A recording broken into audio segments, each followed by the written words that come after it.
Salut à tous, si vous êtes ici, c'est que juste là, la vidéo vous a plu. Dans cette chaîne, on va parler voiture et performance. Je vais vous présenter ces deux projets. Dans un premier temps, je vais me présenter. Et dans un second temps, je vais vous parler de la E36 et de la Audi TT. Ce qui a été fait et ce qui reste à faire. Pour commencer, je vais parler de moi. Moi c'est Tristan, j'ai 29 ans, passionné de voiture et de performance depuis gamin. Je dis merci à mon père qui m'a fait grandir dans cet univers. À mon âge, il faisait exactement la même chose et ça m'a suivi. Lui, il préparait des voitures, il doublait la puissance, il faisait des meetings, des concours de sono. J'ai grandi là-dedans, il m'a transmis sa passion, il m'a donné beaucoup d'aide et beaucoup de force. Je le remercie. Aujourd'hui, je suis mécanicien, la prépa, c'est un passe-temps. J'ai appris de moi-même avec les conseils de mon père. Je me suis auto-formé et j'ai eu la chance de travailler un petit peu avec Excelixis, qui est assez reconnu dans ce métier-là. Et aujourd'hui, j'en suis là. Là, c'est parler de moi. Passons au projet de cette chaîne, c'est de voitures.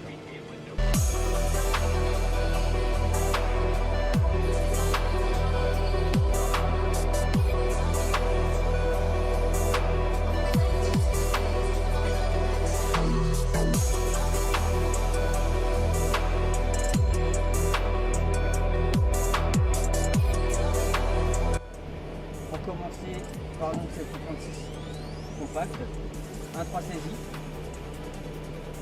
de 98, donc un 1,6 litre Suisse swap 102 chevaux. Ce que j'ai fait dessus, j'ai commencé pour le drift pour débuter sur des track-days. Le pont d'origine soudé.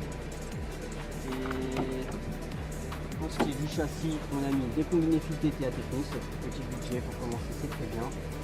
On a agrandi les triangles d'origine, on les a coupés et agrandis de 5 cm. Pour ce qui est des fusées Red Calcolac, on a coupé et soudé pour avoir plus d'angle. Pour ce qui est de l'intérieur de ces baquets contubulaires, récupérés, sont un relais 2. On a installé des harnais en 6 points. On a vidé la banquette arrière, elle est en partie vidée. Barre anti-rapprochement à l'arrière faite maison. Volant tulipe, 3 branches, short shifter, les panneaux de porte qui se délabraient, la maladie forcément, c'est du carton. On a refait une petite découverte. Et le plus intéressant, frein à main hydraulique, circuit de frein indépendant du circuit d'origine. Comme on peut le voir, on a mis 2 étriers à l'arrière, donc on ne touche pas au système de frein d'origine. Passons à la partie moteur d'origine, entre guillemets. On a juste amélioré un peu les performances et le fait qu'il puisse rouler à l'éthanol. Dans le réservoir, une grosse pompe qui tient l'éthanol, une Valbro. On a mis quoi d'autre? Sur le circuit d'essence, un régulateur de pression manuel, injecteur 318IS M44B19 avec un collecteur d'admission M44B19. Les conduits sont 2, 3, 4 mm plus gros, ce qui est mieux avec l'admission directe, plus d'air, plus d'essence. On a viré le catalyseur. Et pour régler tout ça, forcément, j'ai utilisé un mano AFR qui est à l'intérieur de la voiture, au niveau du tableau de bord. Et du coup, elle roule 100% éthanol, pas de perte, et ça coûte moins cher. Donc on fait des sessions drift sans problème. Et on passe un maximum de plaisir. Malgré que sa façon 2 chevaux, c'est sympa pour débuter. Donc je dis bien que je fais du drift, mais c'est bien sur piste mouillée. Alors, sur piste sèche, on sait très bien que ça va pas aller très loin. Ce qui va arriver sur cette voiture là, va y avoir un moteur. Donc remplacé par un M44B19, étant donné que j'ai déjà le moteur, j'avais récupéré quelques pièces pour celle-ci. Donc je récupérerai ces pièces là pour le prochain moteur. Et on va y mettre piston, bielle forgée, coussinet trimétal, toute la visserie, elle passera en turbo. Et on y mettra 350-400 chevaux, ce qui sera très bien. Donc le but c'est une bonne petite puissance, histoire de s'amuser. Pour une voiture qui fait à l'heure actuelle 1050 kg, et le but c'est d'être en dessous les 1 tonne, pesée sur balance. La voiture n'est pas entièrement vidée, elle sera entièrement vidée jusqu'à la tôle pour ce qui est de l'intérieur. Au niveau de la carrosserie, donc bon, on changera le pare-choc avant qui a pris un coup, il y aura une peinture. On va lui mettre un kit Feloni. La malle arrière, elle passera en fibre, toutes les vitres en Lexan, de meilleurs amortisseurs bien évidemment. On changera beaucoup de choses une fois le deuxième projet est fini, enfin le premier projet fini. Donc tout ce que vous voyez là ne sera plus là. On va virer le tableau de bord, on va changer le côté du frein à main, tout ce qui est moquette ça dégage. Tout ce qui est à l'arrière, ça vire.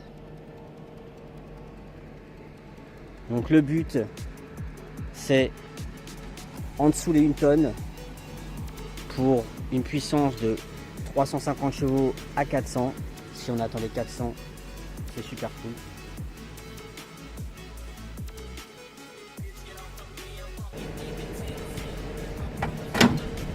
Passons au plus gros projet en ce moment. La Audi TT. Sur cette Audi TT, donc on a un 2 litres TFSI 200 chevaux boîte manuelle. Cette voiture là date de 2007. On l'a acheté en 2018. On a fait quoi dessus? Quand je l'ai acheté, on a fait un stage 3 dessus. Donc on a sorti 400 chevaux et 503 Nm avec X6 à l'époque. Elle a tourné super bien jusqu'à ce que malheureusement, par manque de temps, j'ai pas eu le temps de faire l'axe d'équilibrage de pompe à huile, le supprimer. Et ça a cassé le moteur poubelle. Donc c'est malheureux mais c'est comme ça. J'ai mis ce projet là en stand-by le temps de faire mon projet immobilier. Au jour d'aujourd'hui, la voiture a un nouveau moteur, une nouvelle couleur. Ce n'est pas un covering, la voiture a été entièrement désossée. et repente, les moteurs inclus. On a gardé un 2 litres TFSI. Je vous en dirai plus après. Ce qu'on a fait au niveau du châssis, on a mis les combinés Casport. C'est l'équivalent 2D2. C'est juste la marque qui change, mais en termes de modèle, c'est identique. Pour ce qui est du freinage, on est passé sur du 6 pistons Porsche Cayenne à l'avant.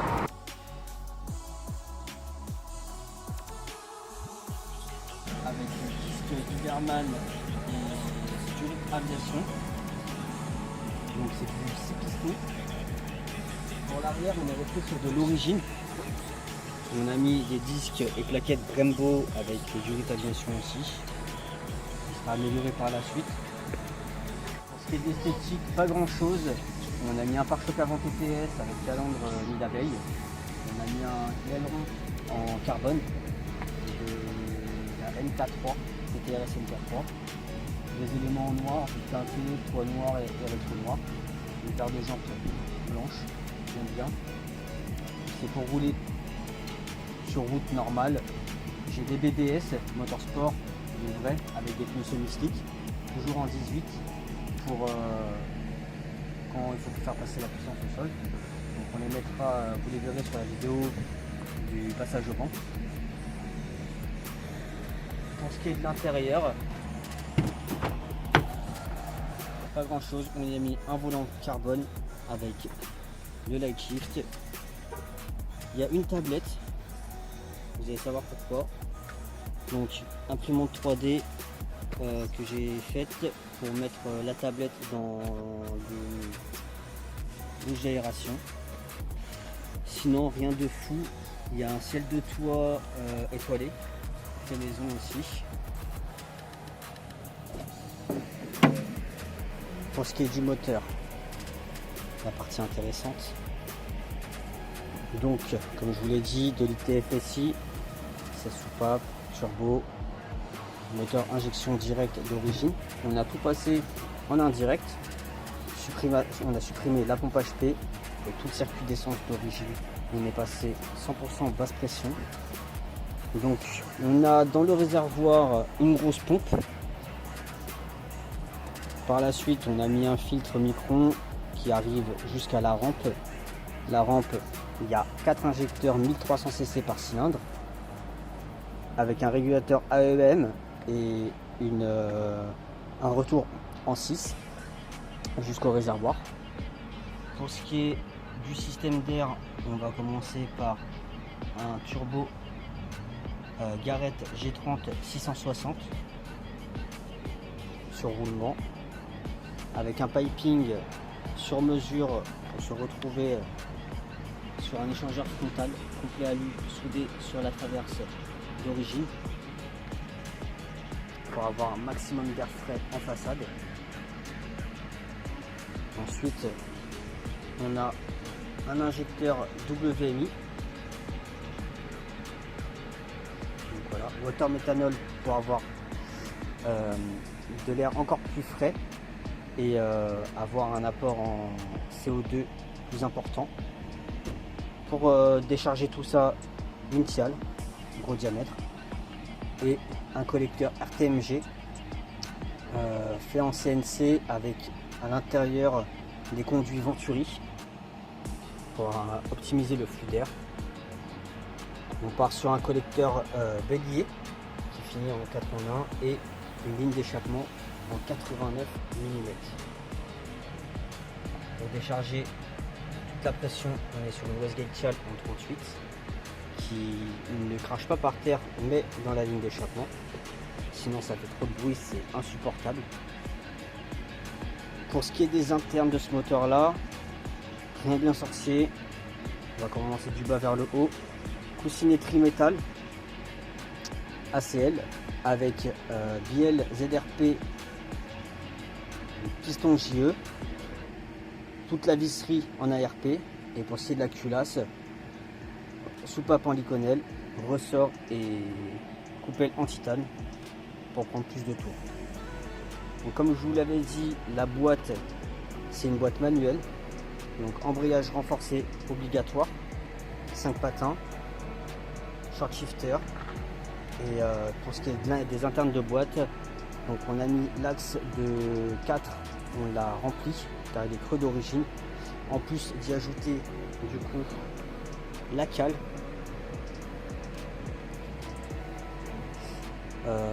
En plus de ça, on a mis des fourchettes de boîte en renforcé et pour finir un autobloquant